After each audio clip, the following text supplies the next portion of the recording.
Not very long ago I took a look at Domains at War Battles, an ACKS supplement for tactical mass combat, and I found out that it's really good. However, I only used the most basic rules, so now it's time to take a look at something more advanced, heroes and magic. After all, powerful warriors, monsters and spellcasters would make battles much more unique, spectacular and personal. First, not every character qualifies as a hero. Second, heroes may be in one of two states, attached and independent. Well, it's actually more like 2.5, but I'll talk about that later. If a hero is a general, commander or lieutenant, he must begin the battle attached to a unit he leads. An attached hero may lead from the front or from the rear. Independent heroes move and act like separate units. First, let's talk about the attached heroes. How does their initiative work? If the attached hero is a commander, and I have to remind you that a commander controls a division, not a unit, then he rolls initiative as normal, shares his command phase with his division, and doesn't have to be activated. He acts when the unit he is attached to acts. If he is not a commander, then he doesn't roll initiative at all. The commander of the division of his unit does it for him. He also shares command phase with the unit he is attached to, and acts when the unit he is attached to activates. Basically, he is part of the unit for all purposes. This may sound complicated, but it's actually quite intuitive in action.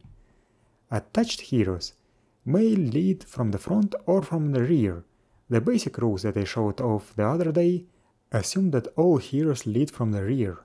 A hero leading from the rear cannot attack or perform actions in lieu of attacking. However, they reduce their visibility distance to 0 hexes. Now, what's this visibility distance? This value defines the hero's eligibility for being targeted by an attack, spell or special ability. For example, a man-sized hero leading from the front has a visibility distance of 3 hexes, while a colossal hero has a visibility distance of 30 hexes.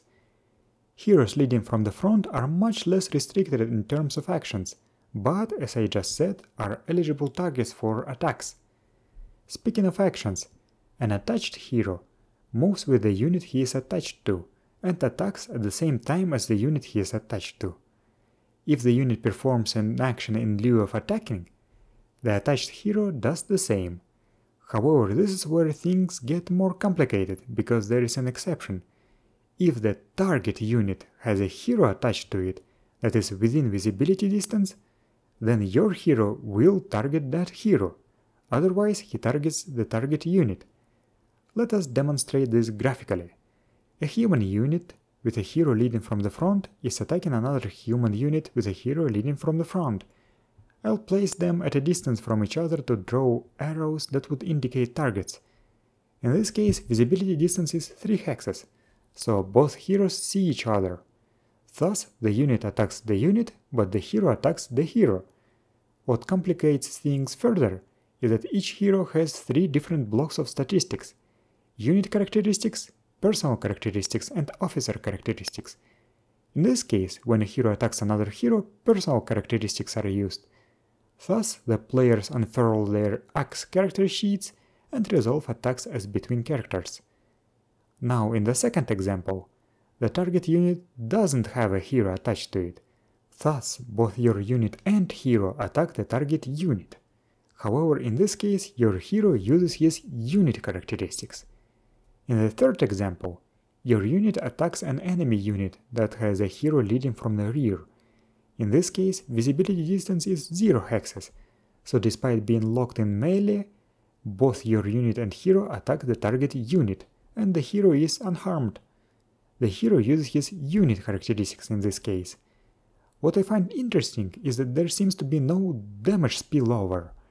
Even if a unit destroys the target unit, the hero that was attached to the target unit would require another attack to damage or kill, and in any case the hero may withdraw as a loose unit to decrease damage.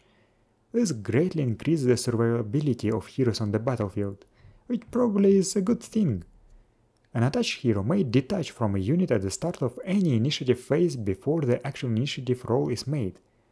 This way he becomes an independent unit.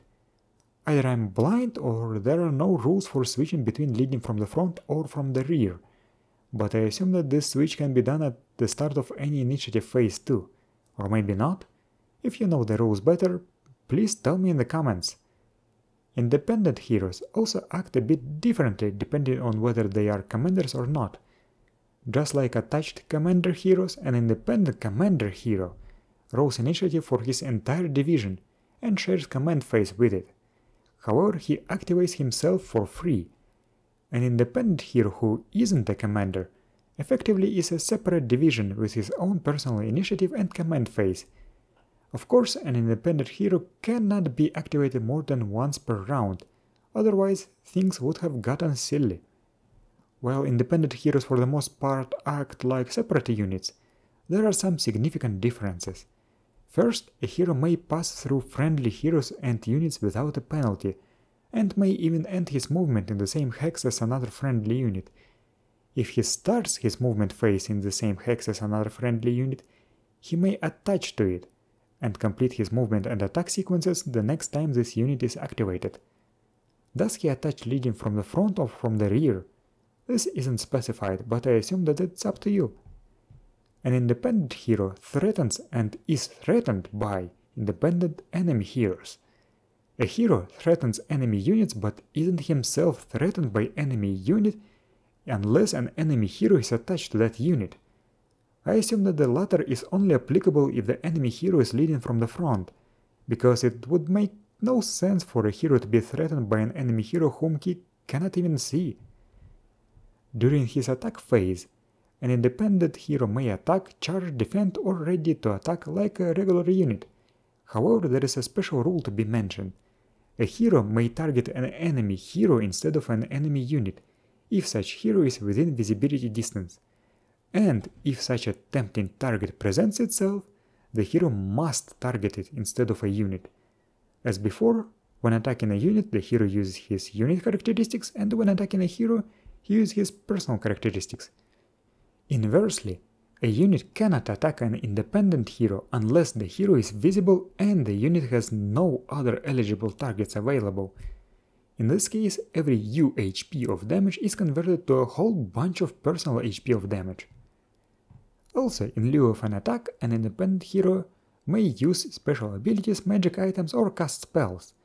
An attached hero also can do that while his unit performs whatever attacks or other actions it wanted to perform. Most spells and abilities require the hero to remain stationary or march during the preceding movement sequence, but some spells have harsher limitations.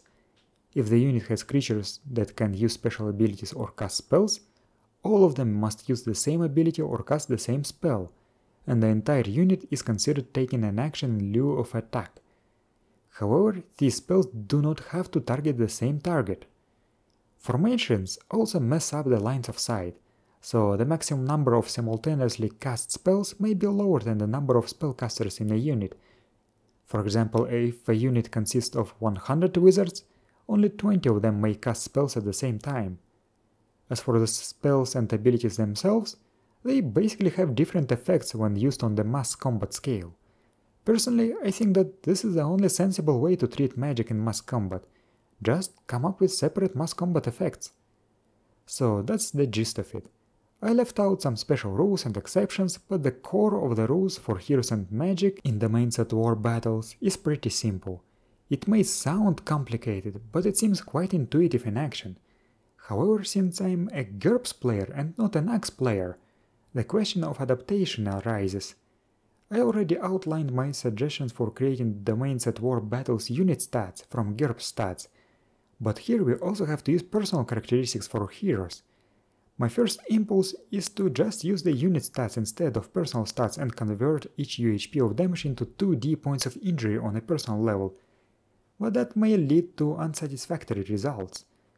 We know that one combat round is 10 seconds, so why don't we just play out the combat between heroes on a regular 1 second scale? I think that could work. As for spells, just use the domains at war battle mass combat spells as examples, and make up similar effects for spells that are not covered. I don't think there is any other way.